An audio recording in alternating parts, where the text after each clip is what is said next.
Hey everyone, welcome back to the channel. Today is going to be a pretty interesting video. This kind of seems to be a little bit of a hot topic lately, this product that we're talking about today. And I want to tell you a little bit about a company that I met recently through an interesting chain of events called Trigger Empire. Now, Trigger Empire was started by a young man a little while ago selling triggers. And after a certain period of time, the type of trigger that he was selling, he realized there really wasn't one for the AK yet, and we'll get to that. And also, I'm killing a little bit of time because this video, well, let's see how long this video can go without getting age restricted. You'll understand why later. But this is a safe video, YouTube reviewer. We're going to be shooting this thing in a very safe range, a very safe condition, a very bone stock safe semi-auto gun, 100% semi-auto. YouTube. Moving on. Anyway, there was an event this year called TriggerCon. What TriggerCon is basically like, it's like SHOT Show we have at home. It's a very small version of that. And this company, Trigger Empire, actually won an award for being like the most innovative company there at TriggerCon, which kind of a big deal for a brand new company with a brand new product for an AK. You just don't really see that at these big trade shows. The people making stuff for AKs, you don't see them winning awards for like being super innovative. It's usually stuff for like AR-15s or Glocks or something, a platform that's way more popular. So the fine guys over at Trigger Empire had a booth there, and they were letting people shoot the crap out of these components that they make for your AK trigger. And I was seeing this stuff all over the place. People were DMing me videos of this thing. People were texting me. I got a few calls from some buddies going, do you know anything about this trigger assisted reset thing that Trigger Empire was making? And I'm sure you've seen some of the videos online. It's kind of interesting because this, this is a semi-auto gun, and you'll see in this video that we can shoot it pretty fast. Man, it's interesting how, like, I have to be very choosy with my words in this video. This is definitely a video YouTube is not going to like. But yeah, they were rocking and rolling with these things, and it seemed like Reddit, Instagram, dudes on YouTube, everyone, Facebook, everyone was talking about it.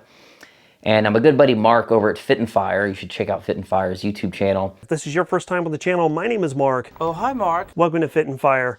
Was at their booth, got to shoot it, told me it was legit, and told the guys there at the booth, like, hey, you guys are in Texas. My buddy Clay's in Texas. He does a lot of AK content. You should let him shoot one of these. So I got a DM from the guys at Trigger Empire, and they said, that interaction had happened, and they wanted me to try it out. So I ended up meeting with these guys in Austin, and I got to say, I'm pretty impressed with the guys at Trigger Empire. Very smart guys. The gentleman that started the company is a very young man, very smart and wise beyond his years. I was very impressed with him, and very cool guys. They were very nice to me, sat with them for a little while, and had some just geeked out on some AK topics. Talked to Zenit Co. for hours, talked to 545 for hours, and eventually we talked about this trigger, and they were just honestly really cool dudes. They ended up letting me take one of their prototype triggers. So this definitely isn't one of the triggers that people are going to end up owning when they end up selling them. This is an old prototype that has been really beat up and put through its paces, and they really wanted me to try it out. So I ended up taking this thing home, and you're going to see in this video how we end up trying it out. Now, I do want to be fully transparent that this is a prototype, the one that I have. A little rough around the edges, kind of clunky. It is not the finished product. Wolf, steel case, 55 grain with a factory mag.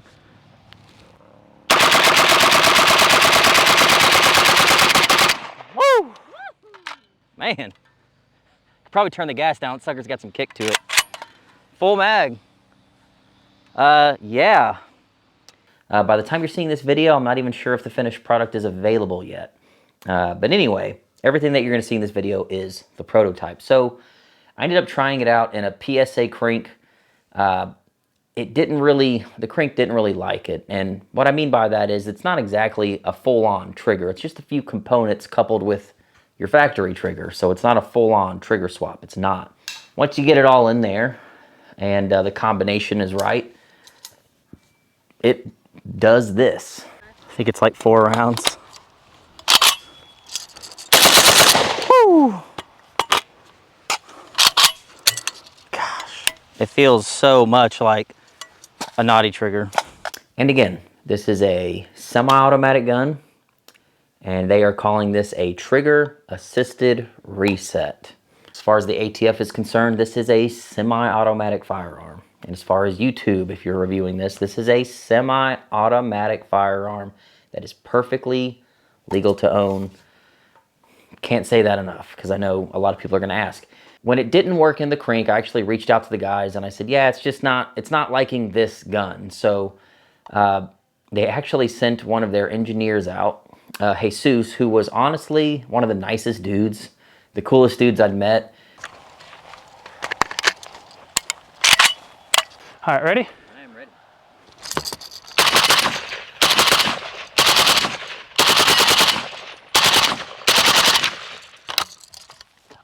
Ah!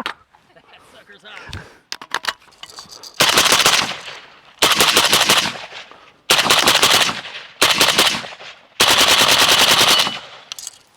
You're really good at those single shots. Whew. Sucker's hot. That sucker's hot. You were really good at those single shots. Yeah, because I've been shooting this gun so much that I kind of got the hang of it. Well, now that you've melted your hand for us, would you introduce yourself on camera? Hey guys, my name is Jesus. I'm with Empire Triggers. That's all I got. And you're the engineer. Yes, I'm the engineer. So basically what I do, I just kind of lay it off like that. I could give you a thing about I got 3 rounds up in You're here. kind of slapping it to Yes. get those single shots. So let me give you a demonstration. So get a good close up. Oh, yeah. Got it. Just like that. He wasn't too far away, so he actually swung by the range, because we're all local to Texas, and actually showed me there's like a little burr on the corner that he had to, get figured out, and it actually liked the Zastava M90 quite a bit more than the Crink, so once we got it rock and rolling, and this thing, it seemed to like it very much.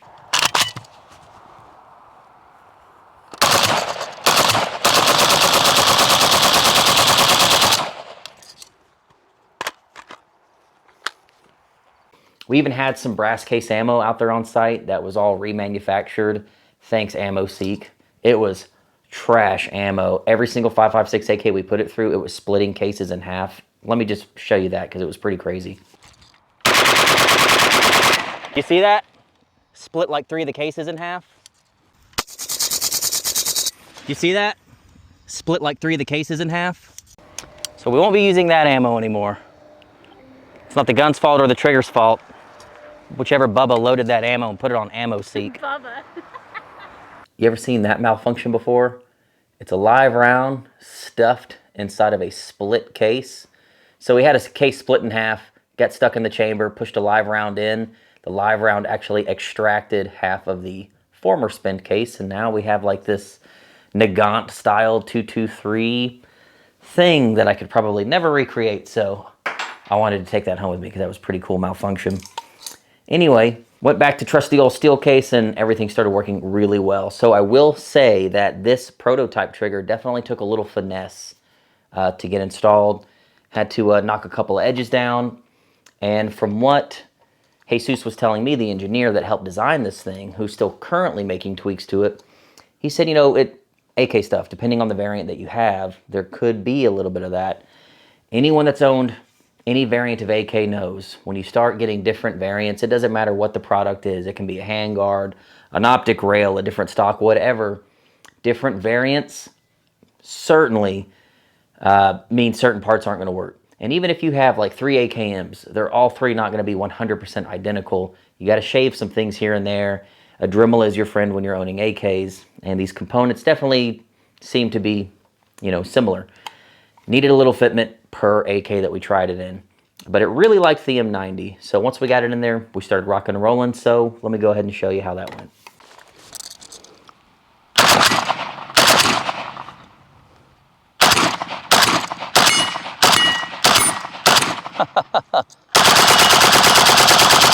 Woo! I see what he means now about the single shots. Pretty cool.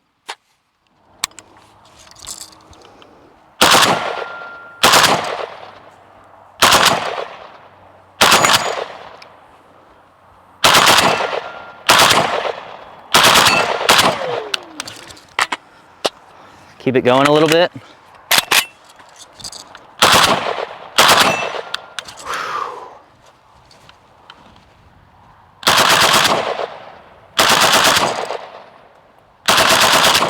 Ah, almost.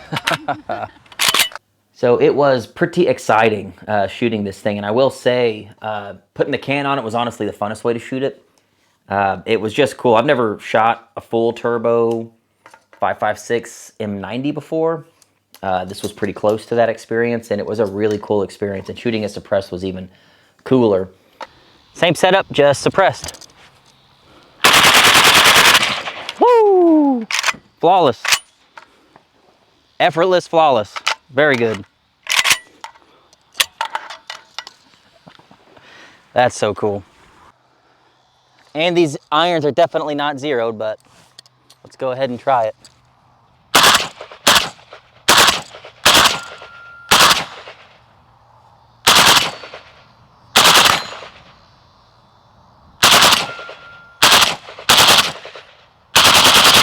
Woo! So what's cool about that is, to work a spinner, you constantly have to be on and off the trigger. And what's good so far is it's not just a hold it down and go until it doesn't go anymore. It's keeping up with letting on and off, trying to have control bursts. So let's go again. This time we'll shoot a piece of steel. Just try to have our round stay on the steel.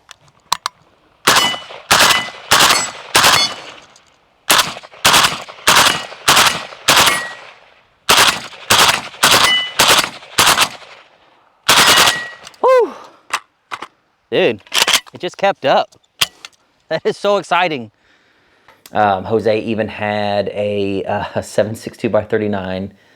I believe it was a Visca that we shot a little bit, but we went back to the 5.56 AKs. He actually called the Visca a bomb. He's like, we call this the bomb for obvious reasons, just in case it ever like self-detonates one day. It's got a fitting name already. VSKA, the Visca.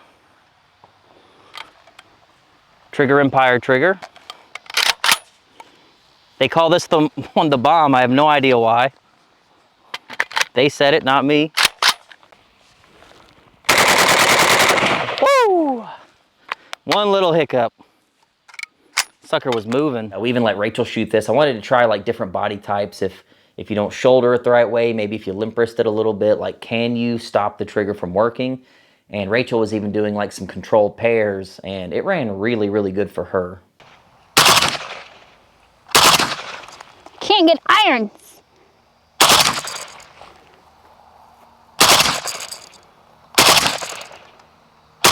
Okay, berm. I'm gonna shoot the berm. Ready?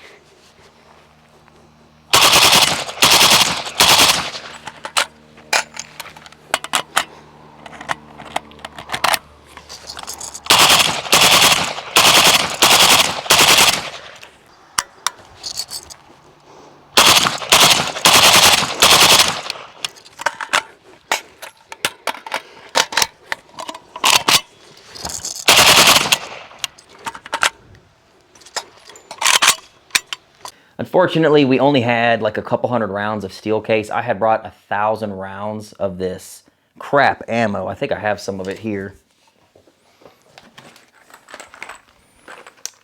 This stuff.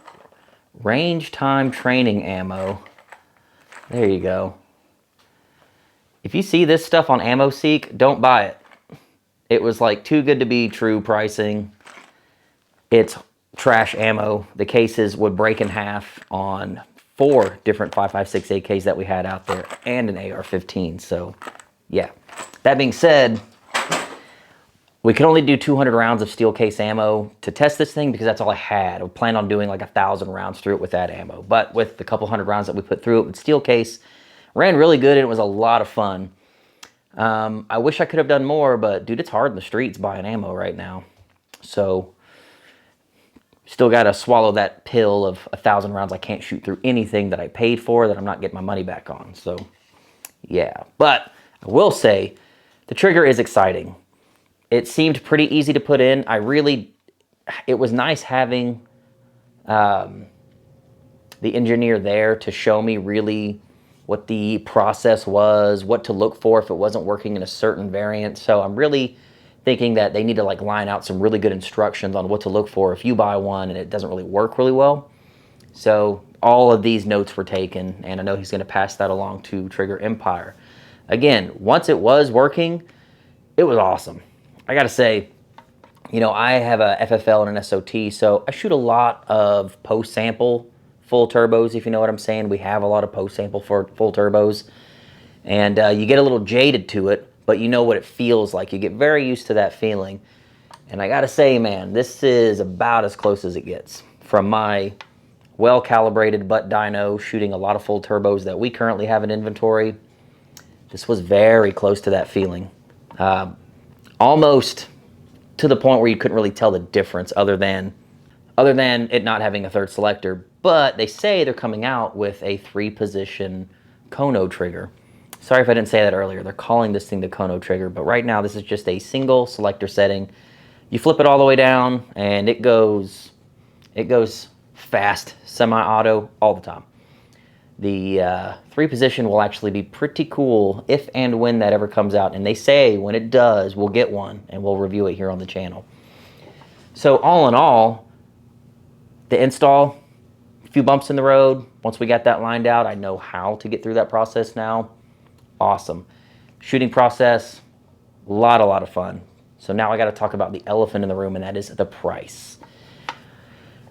It's advertised at being a $500 piece of kit, and I have seen all the comments on Reddit, seen all the comments everywhere really, that price seems high. It does seem really high. I'm not really sure why it needs to be $500. It's very few parts, but that's what it's being advertised as. To me personally, and you know, this is just me being totally honest, that I really like these guys at Trigger Empire. They've been awesome. I do think it's expensive.